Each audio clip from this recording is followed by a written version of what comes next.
Bienvenue, merci dans votre fidélité et surtout confiance. Moi, je suis Nakatia magazine OLEGARA chaque dimanche.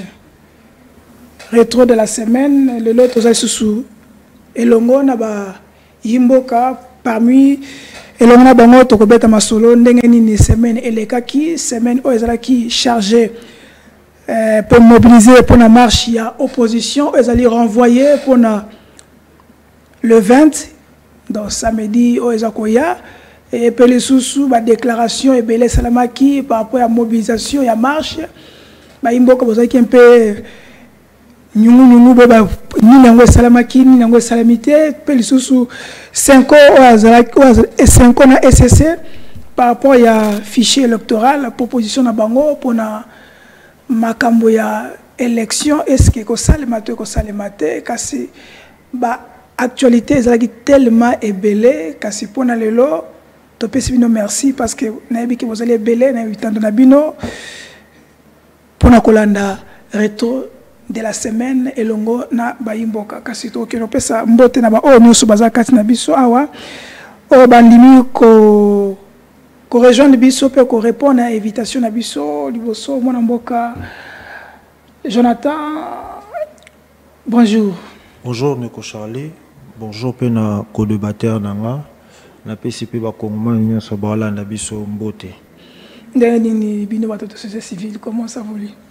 Ouais, ils ont évolué, nous tous évolué bien, tous autres là ndenge mboka ils ont tambola, tous autres là ndenge bato bazo diriger biso ndenge mambo ils ont simbate mais ça va tous aller bien. Oh ça va? Oui, ça va. Ndenge ndaki makambo eleka kina semaine oyo. Bino bozaki pena kati ya mobilisation to comment? Ouais, tous les quatre mobilisation. N'a pas déjà la fois passée, on a la société civile elle y opposition. La société civile t'es à pouvoir, t'es aux société civile à neutre non. La société civile elle y a pouvoir et bisopé n'a pas on a bisoto c'est mobilisé qui pour na marche à les 13.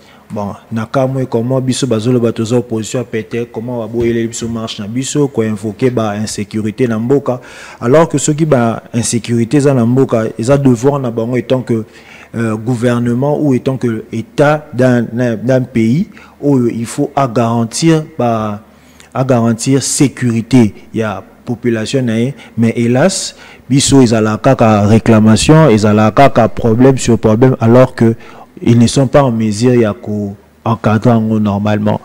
Merci pour la présence. Merci. Deuxième invité, Azali, mon amboka Joseph. Azali cadre na LGD. Bayi opposition. Les quatre moustiquaires. Bonjour, soyez les bienvenus. Merci, Nico Charlie. Ici, au côté de de Kolangale la société civile mbote na balandi na biso bipai nyonso bazali na pesi ba mbote bandeko ba konyo comme na est à cause ya incompétence ya gouvernement actuel ya mboka na biso pesi bino mbote peut-être bisi bino que to ali biso nyonso bato moko peut-être elongo solo tango kala mingi te makambo mako bongwana fobozo bakambi ya solo bakambi baza ba responsable pour ba décision pour rétablir sécurité PP na est de la République démocratique du Congo et puis partout na kati ya mboka et pas kimia réalité. Ndenge ni LGD? Non, LGD to ali kimia to ali mobilisé comme c'était le cas déjà pour un rendez-vous na biso à la 13. Malgré l'agitation et le gouvernement actuel, Moni va dépayser, va menacer du fort intérieur pour que marche l'opposition et ça. À la différence, il y a rassemblement et qui a une union sacrée et un stade de martyr. rassemblement sans objectif, sans opportunité, où il y a eu sur l'opposition pour une cause noble, et pour une cause où il y a dit n'est-ce pas, gangréner vie à la population de l'eau. Mais tout le temps, pacifiquement, tout le monde a quitté la marche. Mais au moins, il y a agitation. Il faut que le peuple a mobilisé, le peuple désormais a éveillé, il n'accepte plus les dirigeants promoteurs et non réalisateurs. Il n'accepte plus les promesses d'Allemagne d'Afrique. Il n'accepte plus les gros mensonges irréalistes. Ils n'acceptent plus Ambissi en Namibie. Ils n'acceptent plus les petits légers loups. Moi encore, nous sommes Yebi ou les Kayo ou les Kanamala montés en termes de manque de gouvernance de qualité au sein du chef de nos gouvernements. Pour na toti kala ke panayo na tout na protocole na si na biso ba ko pesa so be élément oyo le ki na semaine ina itu na molika mukie ba bi so ki lelo to na problème ya maïs na RDC ezali cause nango ezali deux personnes ali boso ezali mwana mboka Augustin Matata Ponyo oyo akokaki te kosala bukanga lonzo na chaque province ndenge esalemaki mpe bukanga lonzo oyo ezalaki awa ezalaki ko l'échantillon aboma ayiba tout ce qui toyebi wana donc soki lelo toza na problème ya maïs ezali à cause na ye ya mibale babiki soki mpe katanga ezolela maïs eza na cause ya mwana mboka Moïse Katumbi mais kasi te mozali cadre ya LGD na opesa balobe pa na yo. Est-ce que vous ne voyez pas qu'ils ont raison vraiment? Et ça passe mingi le lingue toilé na bakambi moko ba incompétent et face à l'incompétence ils essaient à tout moment de décliner la responsabilité de diriger un pays. Quand on hérite de la gouvernance de quelque chose ou des affaires publiques, on s'assume comme des dirigeants à, n'est-ce pas, capitaliser ou à promouvoir ce qui était dans le bon côté et d'avancer, en même temps de prendre ce qui ne marchait pas pour proposer des alternatives. Et là, on va cambier les lois, mais hélas, ce qui en a été, continue dans le domaine où on a domaine effectif, la propagation et la fake news, la désinformation, pour drainer et flouer l'opinion publique. Nous devons avoir des dirigeants responsables. À Sali et Lokoboé, ceux qui insécurité dans la Est, non, ils ont un contingent à EAC. Masango ezangi na Luala bato bakokufa alobi Moïse Katumbi. Nini nzaleko tina Kinshasa, il y a pénurie, il y a augmentation des prix, il y a instabilité des prix sur le marché, balobi eza Matata Ponyo. Détournement et salami ya nini kuna balobi eza Kingani Kabila.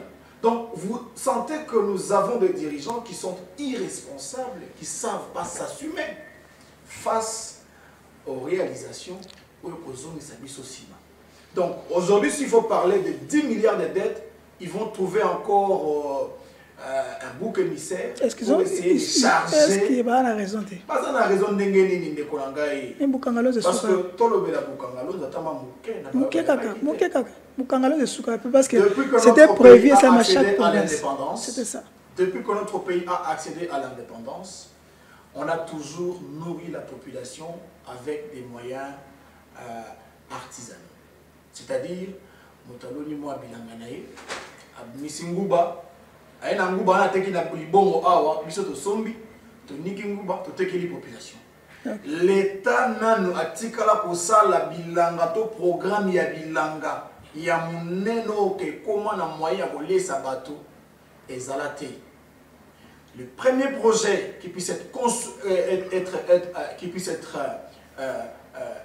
présenté, être conçu dans le gouvernement en termes de nourrir et de suffire pour l'alimentation des Congolais, c'était le projet du parc agro-industriel. Qui dit parc agro-industriel, ne dit pas elanga ya masangu. Ok. Et là, comment on peut définition de parc agro-industriel et ça bilanga ya masangu te. Le détail moi en tête en taille. Détail moko ya motuya. Opo bande ko tango ko tuna bukangaloza bi mbonga masangu. Mbonga masangu te. Bukangalozo et ça un des projets pilotes. Na katia 26 autres projets où il y a ça là-bas. Ozolanda site où il y a ça la créer. Alors dans ces projets parcs agro-industriels, on ne les bâtit pas en une année, moins encore en 2 ans, moins encore en 3 ans et en 4 ans. Ce qu'aux yeux, exemple, il y a la zone économique spéciale, il y a Shenzhen, on peut comprendre qu'ils ont pris 10 ans, la Chine, 10 ans pour le bâtir. Mais Bisso Bukangalon Zezaki lancé en 2014, 7 mois après, première production des airs à Masangu, plus de 200 tonnes, la récolte Moko. Et Soukawapi. C'est ça la question. La grande question à poser, Bukangalonzo fut un grand projet, également un grand projet pour nourrir la population RD congolaise en général, mais non seulement ça, pour suffire aux besoins alimentaires, parce qu'il faut informer au peuple que nous sommes un pays qui importe plus de 2 milliards de chiffres en économie des denrées alimentaires. Il faut le dire. Alors que le projet Bukamalonzo était un projet qui, dans la globalité, était un projet qui s'évaluait à 1,5 milliard. Mais un projet, par contre, qui allait suffire, en tout cas, à nourrir le peuple congolais. Il faut qu'on tourne à ce jour, Nengema Moussala Bukamalonzo et Sala et Banaka. Parce que Banaki Moussala, et puis jusqu'en 2016, na départ, il y a moi, Bukamalonzo fonctionnait normalement. Il y a des rapports d'audit des cabinets qui fonctionnaient normalement. Mais juste après, il y a pratique, papa. Audit, ou on a des pratiques, des pratiques. Tout ce que ça n'a pas ce que tout le monde. La grande question à peuple, il faut tout le Mongo o ezalaki po e financer Bukamalonzo. Et pesama quitté na ordre ya nani. Nani a bloqué financement ya Bukamalonzo parce que eloko ya motuya on a connu ça Bukamalonzo était un projet de plus de 1,5 milliard, mais que le gouvernement n'a subventionné que 150 et quelques millions seulement. Ok. Pour l'implantation, l'étude du terrain et tout ce qui émaille la construction du site et le début des travaux, l'État Soukawana a tient bon le sous-soutien. Nani a bloqué qui? Moi, Namboka, il y a la société civile, vous allez proche de la population. Aujourd'hui, ça n'a pas de ceux qui ont un problème, il y a lié à maïs. Il y a une mesure de la population, il y a pouvoir, il y a une mesure de sa population. Parce que il y a un écran, des photos, mais sans flash. Il y a une population. Il y a raison. Tant il y a pouvoir acquiser l'opposition, il y a lobby, il y a kala. Le pouvoir, il y a kala. Il y a raison. Ndeko Charlie, au moni na Congo ezalaka que neti Moïse Katumbi akangi maïs na ya boy akangi wa ye mutu oyo azalaka en possession ya eloko tango azwa en mesure ya kosala te akomi koluka ba raison. Au moni ndenge ezotambola si réellement et que ndeba akizaka matata et que zaki vrai mais ba mi na justice ba établir ngo donc bazo luka ko faire démontrer na population que matata za mabe bo accompagner été bisonné tout ça malam non ba on peut baza ba lokuta baza vraiment ba lokuta ceux qui bazala qui ba kondi ya solo ya bien benga ba sala malam pour biso to bénéficier nango bango ce que ba salité mais bino boke bango bazaka bata ba raison ba déclarer ba donc depuis ba banda na so ndeko depuis ba banda bango ba rejeter toujours faute pas quand est-ce que bango mo ba ko s'assimer. Et donc voilà, nous avons trouvé le pays na nzela boye, to memiango na nzela boye, to commission boye, tozo continuer pe ko sala boye. Mais bango depuis bazana ba na ko banobani. Na ipsa que la fois passée que na Congo toza le seul mboka o mutaku fa obeta libaku. Le loku ta voya na ipso que lobby za na sœur moi ku fa na quartier na biso parce que nini, azaki même pas na mbongo ke l'hôpital. Alors que balaka biso couverture santé universelle wapion. Dans d'autres pays, l'État prend en charge citoyenne. Le gouvernement doit que au Béli, au non directement la carte nous peut-être et assurance aux oui. aux yeux traitement na subvention ya ba qui ces mais est-ce que le rwanesa exact parce que toi bazo yembaka couverture santé universelle maman moi aussi la calamité maman moi aussi la calamité oza ba flash moi na ba flash aka ça ne peut calamité ben oza ba flash aussi la tête au kota nango omoni obi amongo na commune à niveau moi boye peut-être na la ka pongi na l'amour qui na koti Félix Tshisekedi déjà accueilli na président Moussoussoye et puis na wando yoka oyo koloba moni lelo tant tozaki na Kabila on a chanté que le bien de Kabila mais tant Kabila lelo est comme prédateur à prédation si autant Félix pas okende na sur cas le même batouana bon misaye na habité ce ba bengen doki oya benga batu. OK. Merci Ezaki wana moi petit biscuit avant to kotana émission na biso avant to kotana des éléments une minute non bande pas na yo proposition il y a loi sur la modification il y a code de la famille Daniel Mbawataki na Assemblée nationale abaki si personne polygamie yoza pour ou contre en un mot bon naza contre en un mot contre naza contre parce que la femme n'a pas de prix et puis je crois que le lot na monde tu vas y belé zarabasi hein basi basé belé mais moi tu vas faciliter moi des trois tu vas basé belé bien biso bato amike quand même au moins des lois les répondre parce que toto valait la facilité est-ce que na mboka na biso vraiment polygamie tout le monde a ngoté déjà mais les lots ata bango ba koyi bazana combien de basi donc ça veut dire que pour na c'est bon non té ngala naza contre sur le plan d'abord il y a prix ouais parce que celui qui a pris à d'autres pour la polygamie bon pour la polygamie pour la revenir à la contre parce que dans la Bible va habiter que mobile dans la basimi mi balé tomi ça tout non mais avec Salomon non d'accord Joseph pour la proposition à loi excellent honorable plutôt Daniel Mbao pour la modification du code de la famille en un mot je comprends entre deux en un mot honorable Daniel Mbao c'est quelqu'un que je respecte aussi mais je pense que quelque part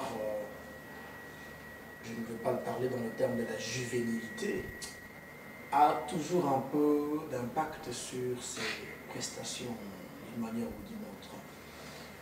Mon frère... Impact positif ou négatif? Le pays a besoin de choses urgentes.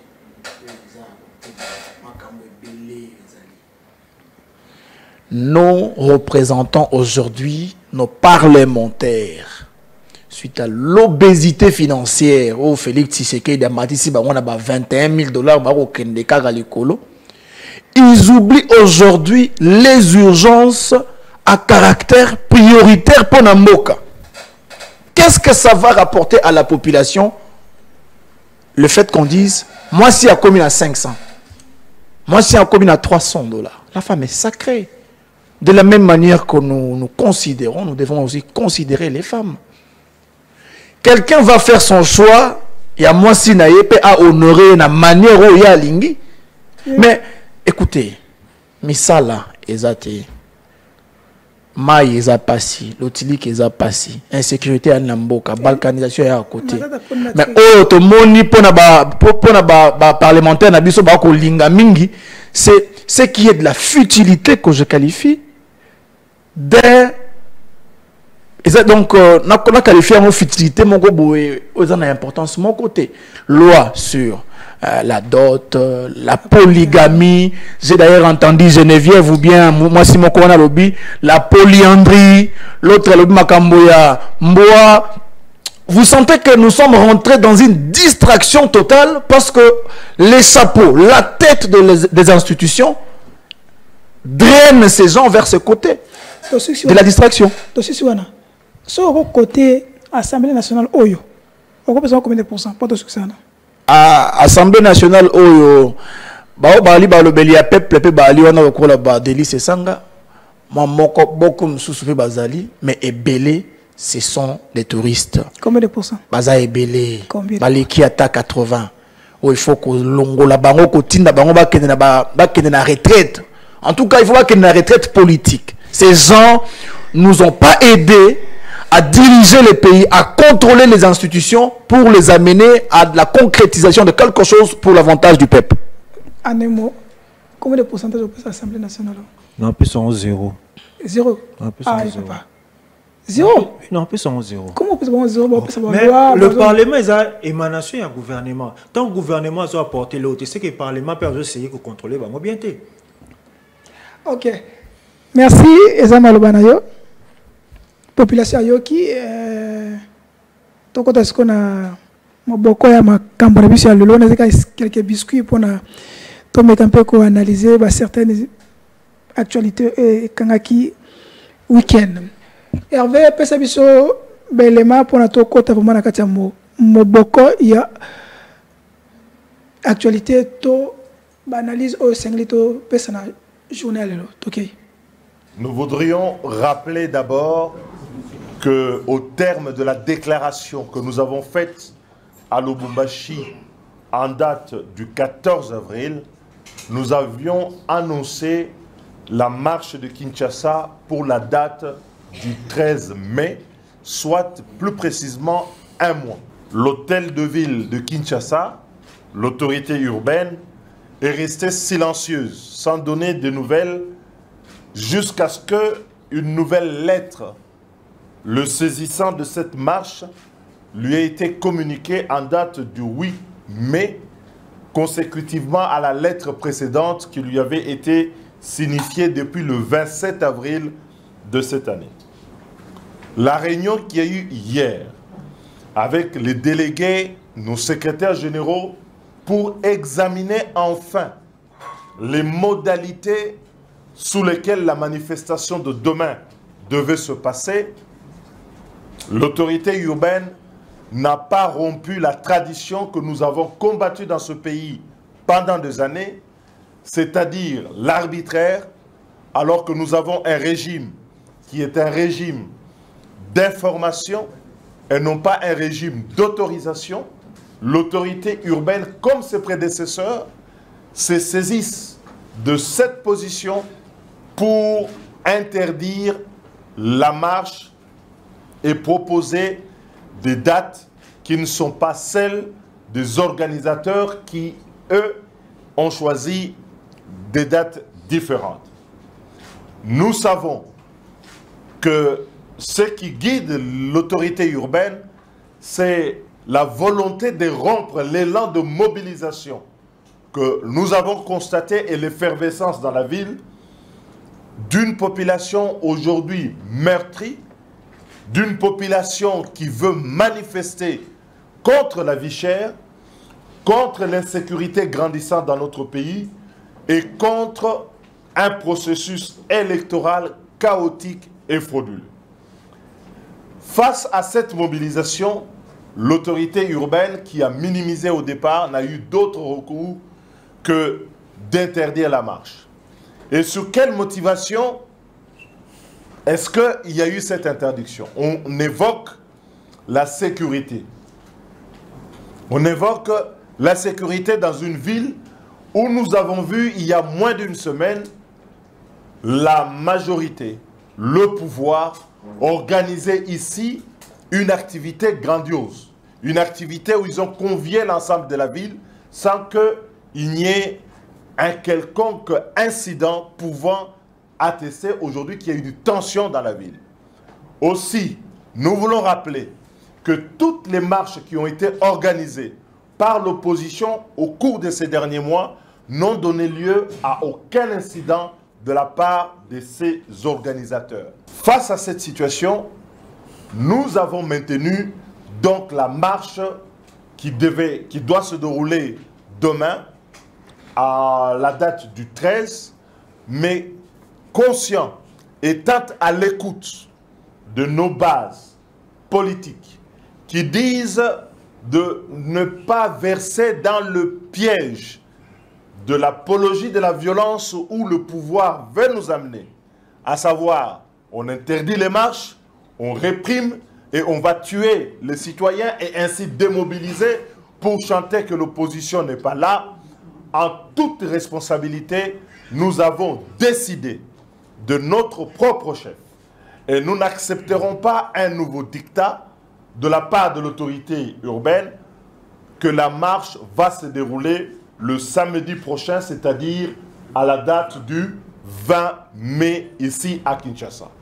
Nous en appelons donc à tous nos militants, à toutes les bases de nos 4 formations politiques et de la société civile et d'autres partis qui ont joint la marche à rester mobilisés et à faire une démonstration de force.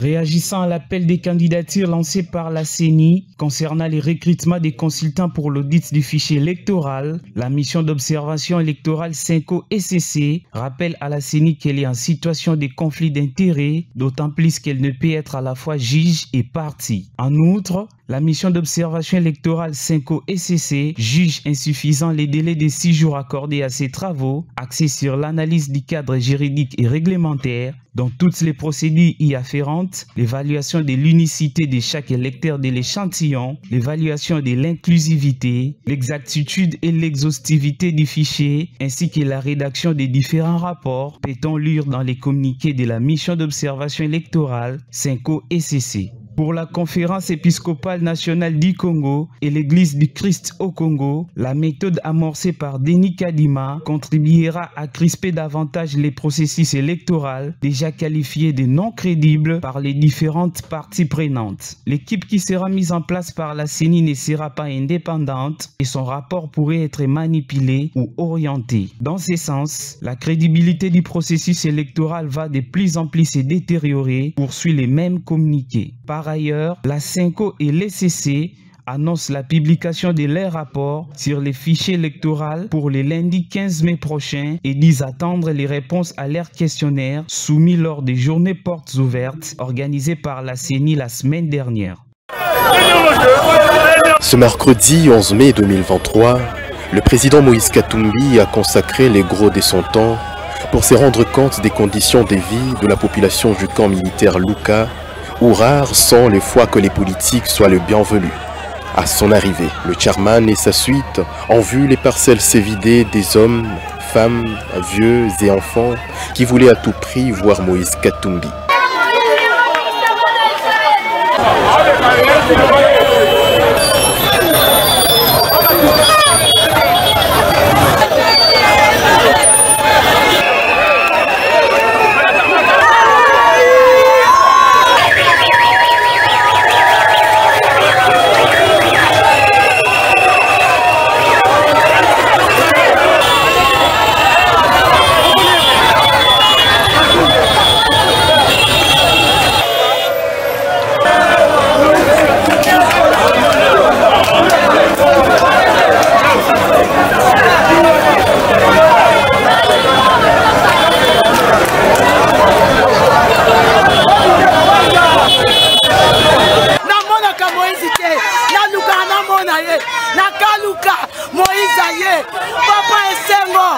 Dans la boue, tout comme dans les eaux qui stagnent sur la surface des artères aussi délabrées, le président Moïse Katumbi s'est personnellement rendu compte du quotidien de cette population du camp Luka, abandonné à son sort.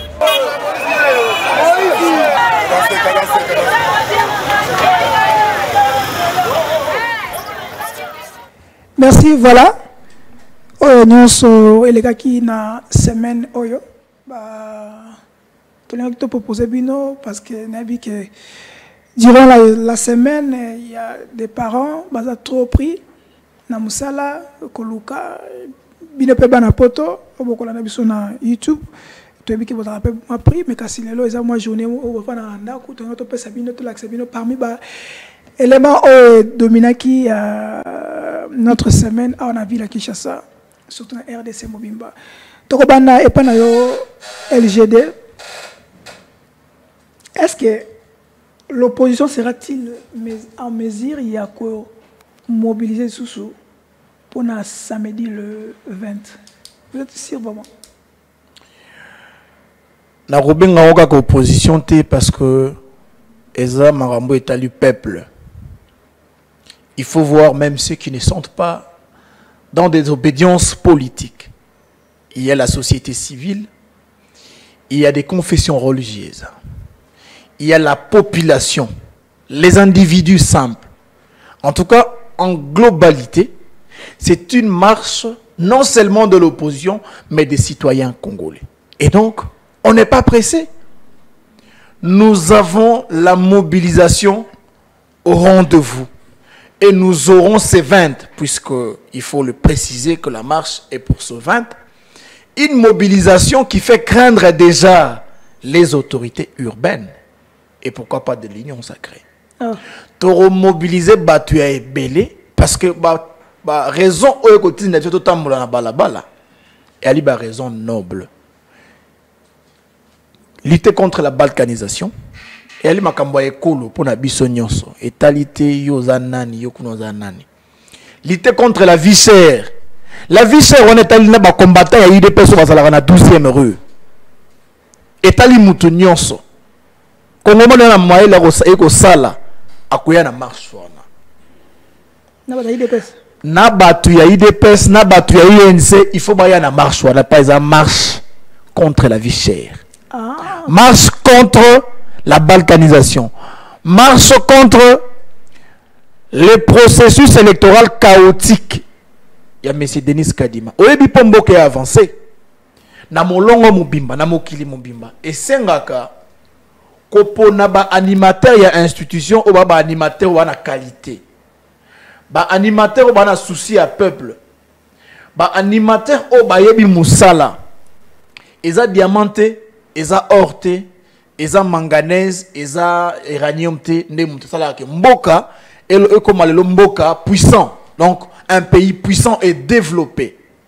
Oyebi na peso exemple ya Chine. Chine il y a 20 ans ou il y a 30 ans passé, bah là qui mboka moko pays pauvre. Oyebi yango vie là qui passe.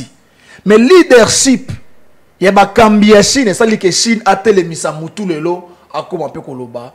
Liloba moko na mambi matali molongo mobimba.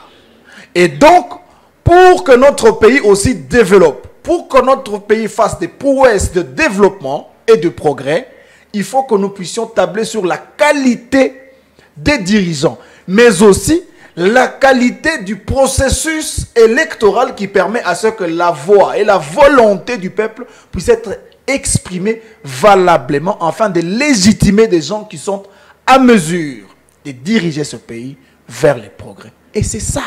Donc ces raisons-là sont des raisons nobles et valables que tout Congolais qui réfléchit bien doit venir avec nous ensemble pour marcher ces 20. Et donc la mobilisation n'est pas à craindre.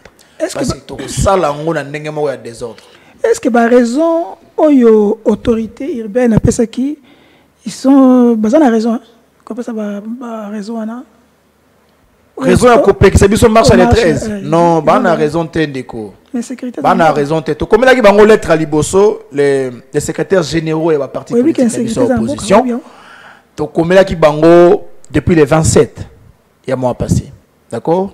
Tozeli réponse na bango, loko la autorité urbaine. Au komeli e mukanda, eza mukanda ya individu morobo, eza mukanda pour ko informer parce que nous sommes dans le régime d'information et pas d'autorisation. C'est clairement garanti par la Constitution en son article 26. Et ça droit ya bakongomani ya kosa nini ya kobongisa marche. Donc la kisa bango to pesa bango mukanda ba répondre te. Na date ya le 8 neto ko zongisa le tous mukanda parce que à salisi numéro te autorité non bon écoutez à la veille de bakolubaga non on ne peut pas veiller les reporter. A go reporter on a date ya alingi un certain jeudi qui est une journée ouvrable au Bakongomani malgré souffrance, et donc c'est impensable. Et ça va raison tenir débouté. Et ça juste agitation politique. Agitation, il y a mobilisation. N'engé peuple là qui a eu qui mbela opposition. Bako banga pe ba ebi que même si a te ba reporter pour 2 ans, ce qui le peuple a télémi les lots. Bakolonga batwana ba ebi da ke nzele se fonga mpona ba mpo bakende. Mwana Mboka John. IDPS fallait à la paix moi matinée politique jour wana mais il y a pas à tout ça qui pour montrer quand même que pouvoir payer ma auto ça va mesure c'était une bonne idée parce que Mboka na insécurité na awaka Maluku awa tout qui m'a moi les kakuna au moins t'es pas dans la raison vraiment qu'il y a qu'on revoir et tout qu'on renvoyer marche on a pour le 13 mais opposition va tiens le 20 moi que ça c'était une bonne idée.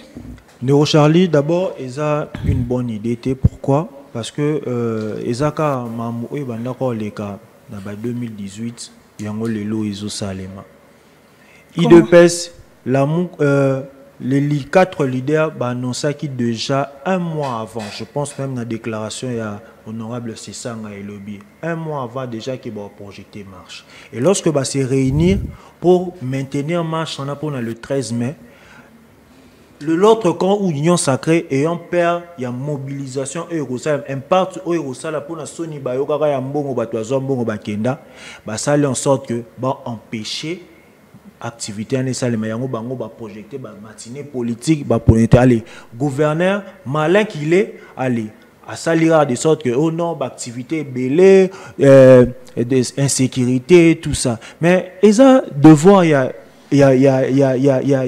d'abord il y a gouvernement provincial et puis dans gouvernement central pour maintenir ordre public. Si vous bango ordre public ba ko maintenir ils servent à quoi Rosala likolo ya mboka.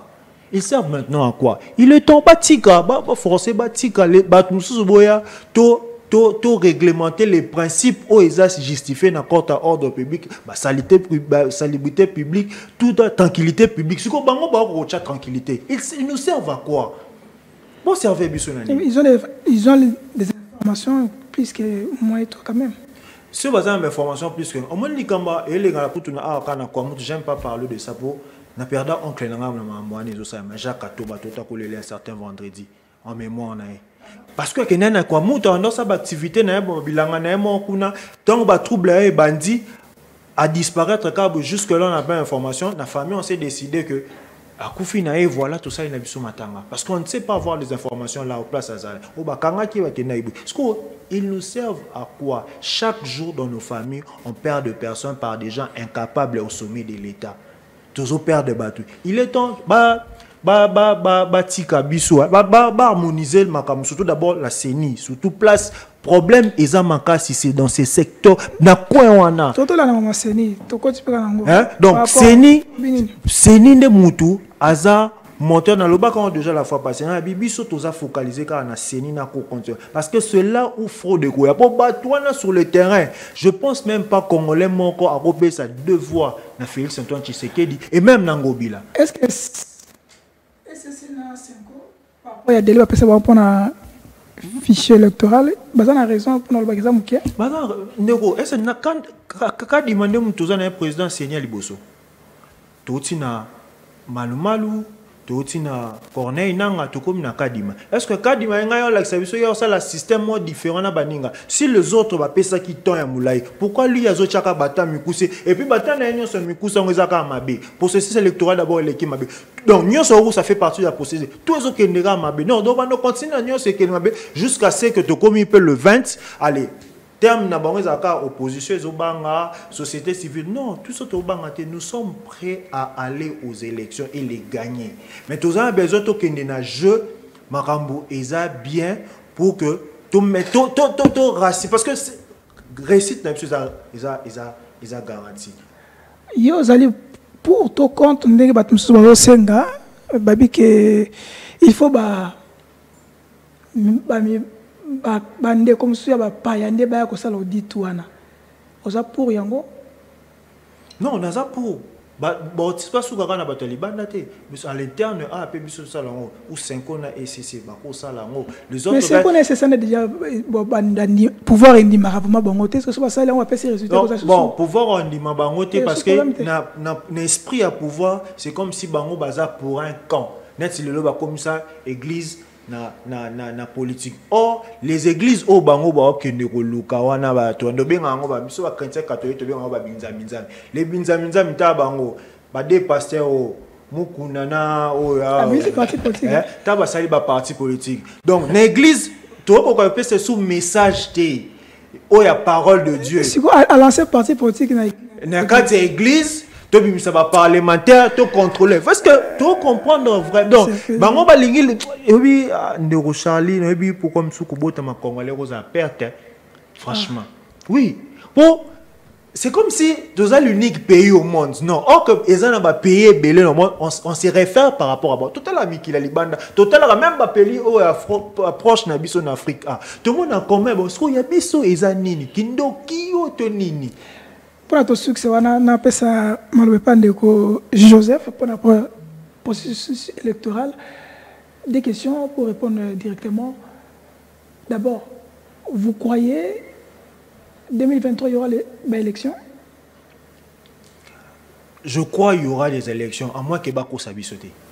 Je crois vraiment qu'il y aura des élections et le prochain va gagner.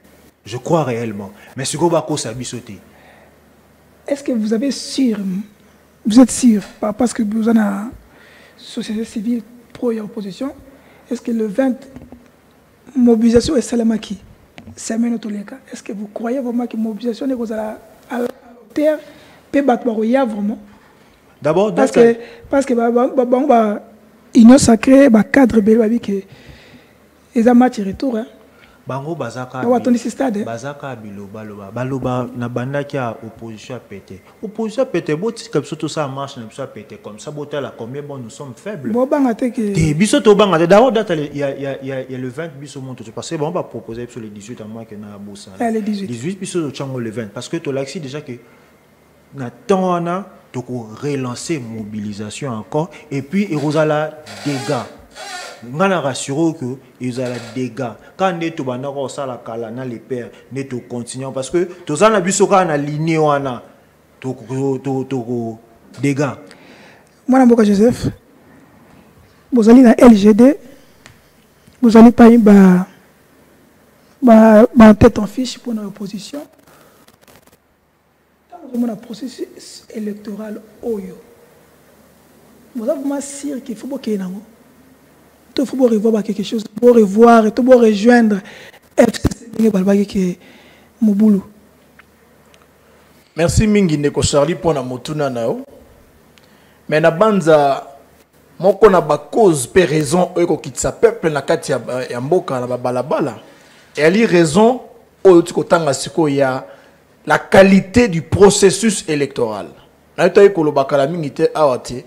Pour mboka pe tambola et développer et que nanzela progrès, il faut qu'on ait animateur ou ko refléter valeur pe vraie raison aux populations atina kibango au Kolanda. C'est-à-dire bateau yo imposer bisoté comme des dirigeants, mais bateau ba comme des dirigeants parce que peuple nda poni bango. Alors, ce qui revient à dire que processus électoral est sengeli ezanini et sengeli ezala polele. Et Sengeli ezala inclusif. Et Sengeli ezala clair. Pour permettre que le résultat de l'élection ko pesama et à la résultat mon ko contester yango te et ko la résultat où le peuple a voté qui na katia urne. Mais cependant, processus électoral il y a moi na mboka Denis Kadima lelo na ba camarade na bande ko na ya union sacrée, et le processus électoral chaotique. Pourquoi nous le disons chaotique? Parce que tout comment qui va réforme pour sonner l'alarme, pour dire que tala a ouais ko tambola te. Na pèse exemple local là. Tant que Seigneur a ici ko sala enrôlement na ba 3 heures électorales. Est-ce que Seigneur a bien ko afficher résultat il y a nombre d'enrôlés dans chaque heure électorale, dans chaque province, dans chaque centre d'inscription et d'enrôlement? À Saliangote. Seni a perçu son chiffre il y a 46 857 697 nombre d'enrôlés. Et ça, chiffre moko brut au Apesiango. Et ça, le quoi de l'élection, Félix Antoine Tshisekedi Balobi a obtenu 18% sans pour autant qu'on dise en réalité na place nini oyazwaki 1, 2, 3, 0%. Ba pesi chiffre moko brut nengwana o ba kongomani ba yebi na kososolate ba lokoti yango ndenge nini tala processus électoral to koloba ke ya mabe eza processus électoral oyo le nombre de kits électoraux oyo bango ba komanda ki pona processus électoral ya 2023 oyo et yebanité est-ce que Seni a communiqué sur yango est-ce que na site na bango ya internet et ali té Toké na makambo etali le contenu exact du cahier de charges d'appel d'offres sur base desquels la société sud-coréenne Miru System a gagné qui marché. Est-ce que CENI a tiaki à disposition et partie prenante ou parti politique na société civile pour identifier clarté déjà la position électorale l'indication claire des circonscriptions d'enrôlement oyo et salami malamouté et pas y enrôlement salami malamouté n'a pas place au enrôlement et salamité. Est-ce que CENI a fait si rapport moko soyango a fait si rapporté makamboza est belé au côté la biso to loba été moi namboka Denis Kadima n'a pas peur na ya union sacrée ba kolenge la biso putsch électoral ya net ndenge nini bo fandi boye bo keika kanengo wana non il y aura des élections parce que moni kala mingité a sali appel à la candidature ba ko sala audit na ndenge na bango ba sisi makambo na ndenge na bango et ensuite il nous amène à une élection aux élections moko ba sali na marque na bango pour ba légitimer bato ba ali ba fraudeur bato ba ali ba incompétent bato ba ko sepelisa bato ya CENI ne bango ba kamati ba cheli biso lisusu na mutu ya mboka pomboka etika la obelese na sous-développement de toani nango lelo yango wapi opposition na maenyo so total ici awa na ba partie prenante ba lobby que CENI et ali misete mise oro kendeke po otala eloko okotala ngana mosika okosimbate. Les parties prenantes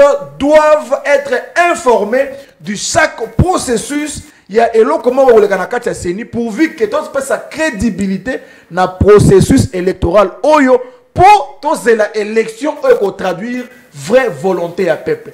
Voilà et pas wapi lobby processus électoral il y a année oyo et elle est déjà chaotique.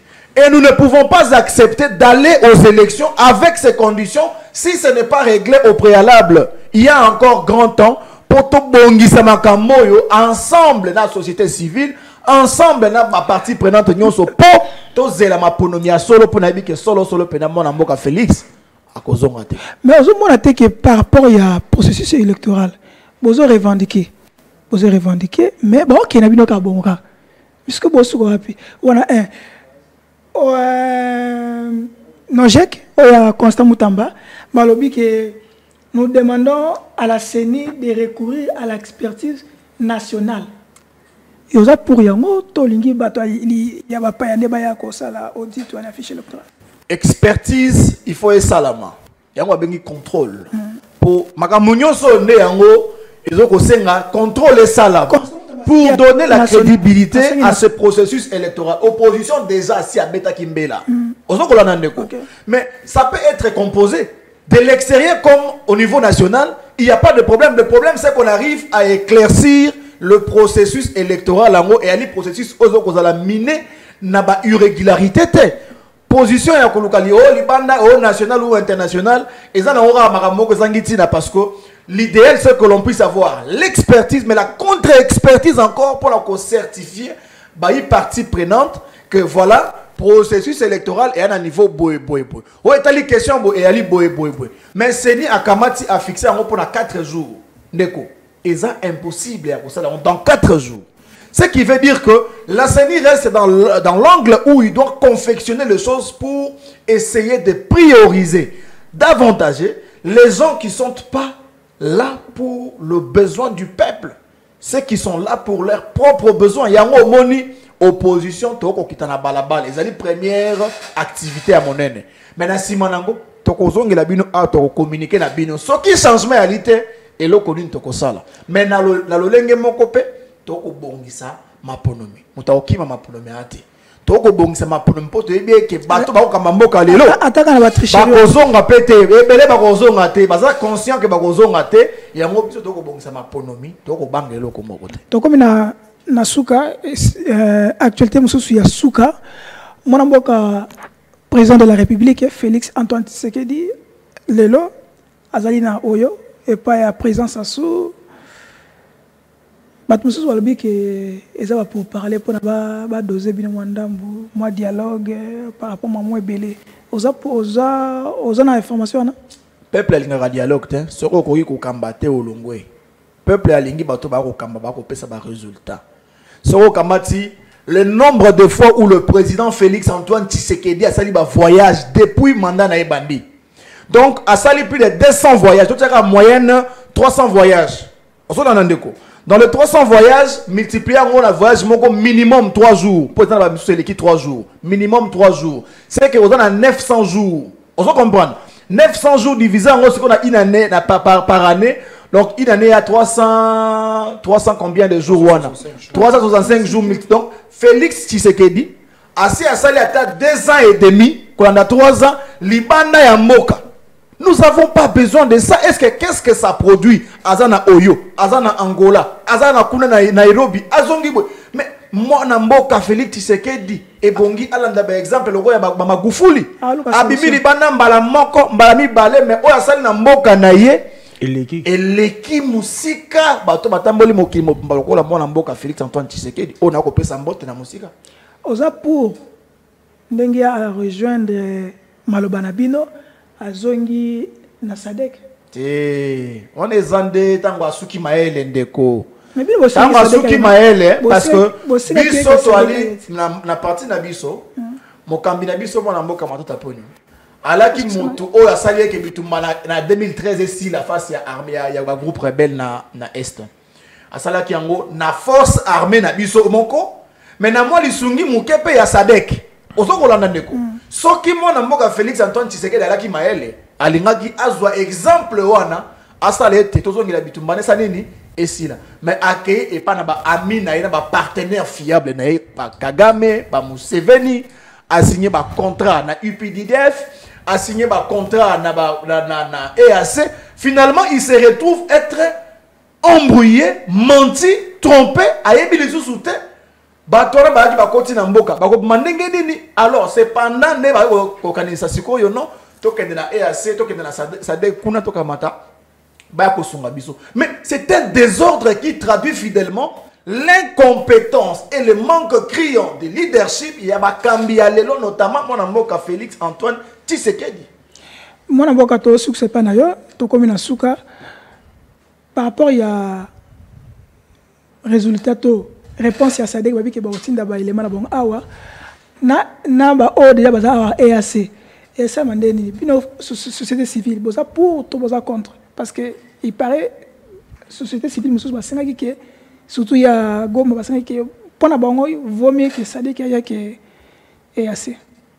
De Charlie, ngai naza contre parce que eza kolaki sa muto komi na suka hein eza muto komi na suka esko ayebelo ko sala te amoni ke tam susu et assez ko balukela ye a se référer na Sadek. Non, lingana chaque fois na kansake mingi honorable imbele le sala bosongo mon grand-père en politique o elobamaka en public ezaka lokuta mais o elobaka tout doucement yango ezalaka sikoyo ngana omituna Nairobi 1 et Luanda 1 2 3 servani parce que contenu nango na kati vertical c'est ça le mensonge qui est dans la politique en même temps azoloba EAC va partir.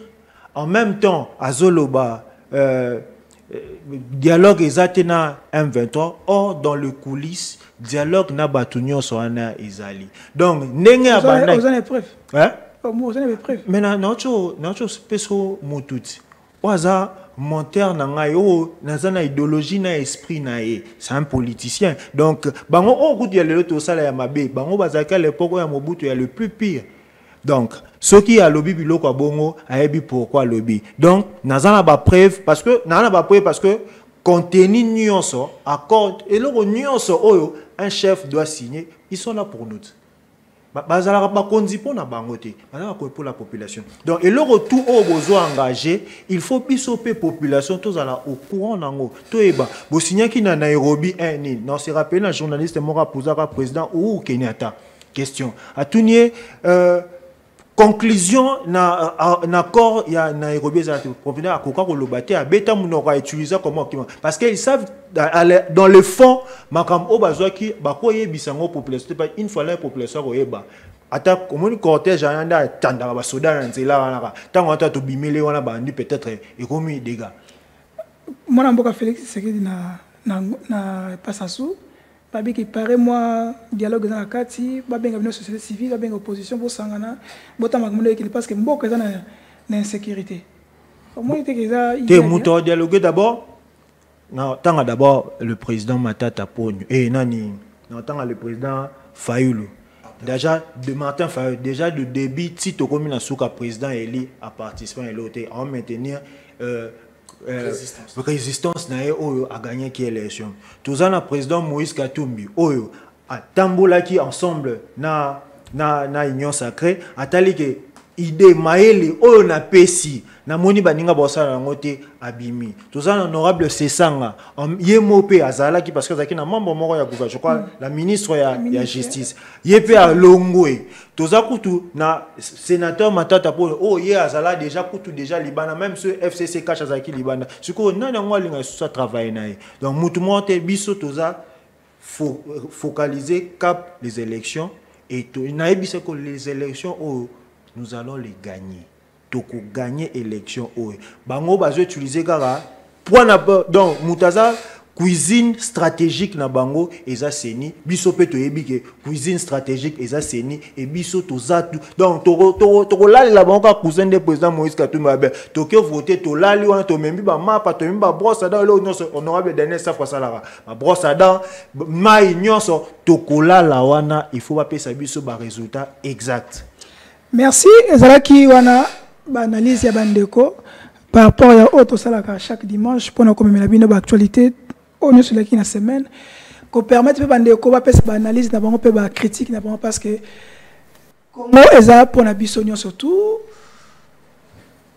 rencontre il y a président Félix Antoine Tshisekedi fallait il paraît na actualité.cd babi que il paraît que Paul Kagame peut fallait azala na entretien wana mais il était on va voir ceux qui a corrigé bango lelo yango wana ezaki masolo to pesa ki bino lelo merci na Hervé qui la faut kozaki na régie merci na bino bokola na biso na la Lune télévision bokola na biso na ba relais na ba chaîne partenaire merci na notre DG Peter Tiani azo pesa biso chance peut permettre que tout ça là o esengeli parce que tous en pensé à moutiner surtout pour la évolution en boca nabiso. To pèse bino mbote, to sing nabino. Restez branchés sur nos antennes, vous ne serez jamais dessus parce que information fiable et allée. Ciao, à la bienvenue, à la prochaine. Merci. Merci. Merci.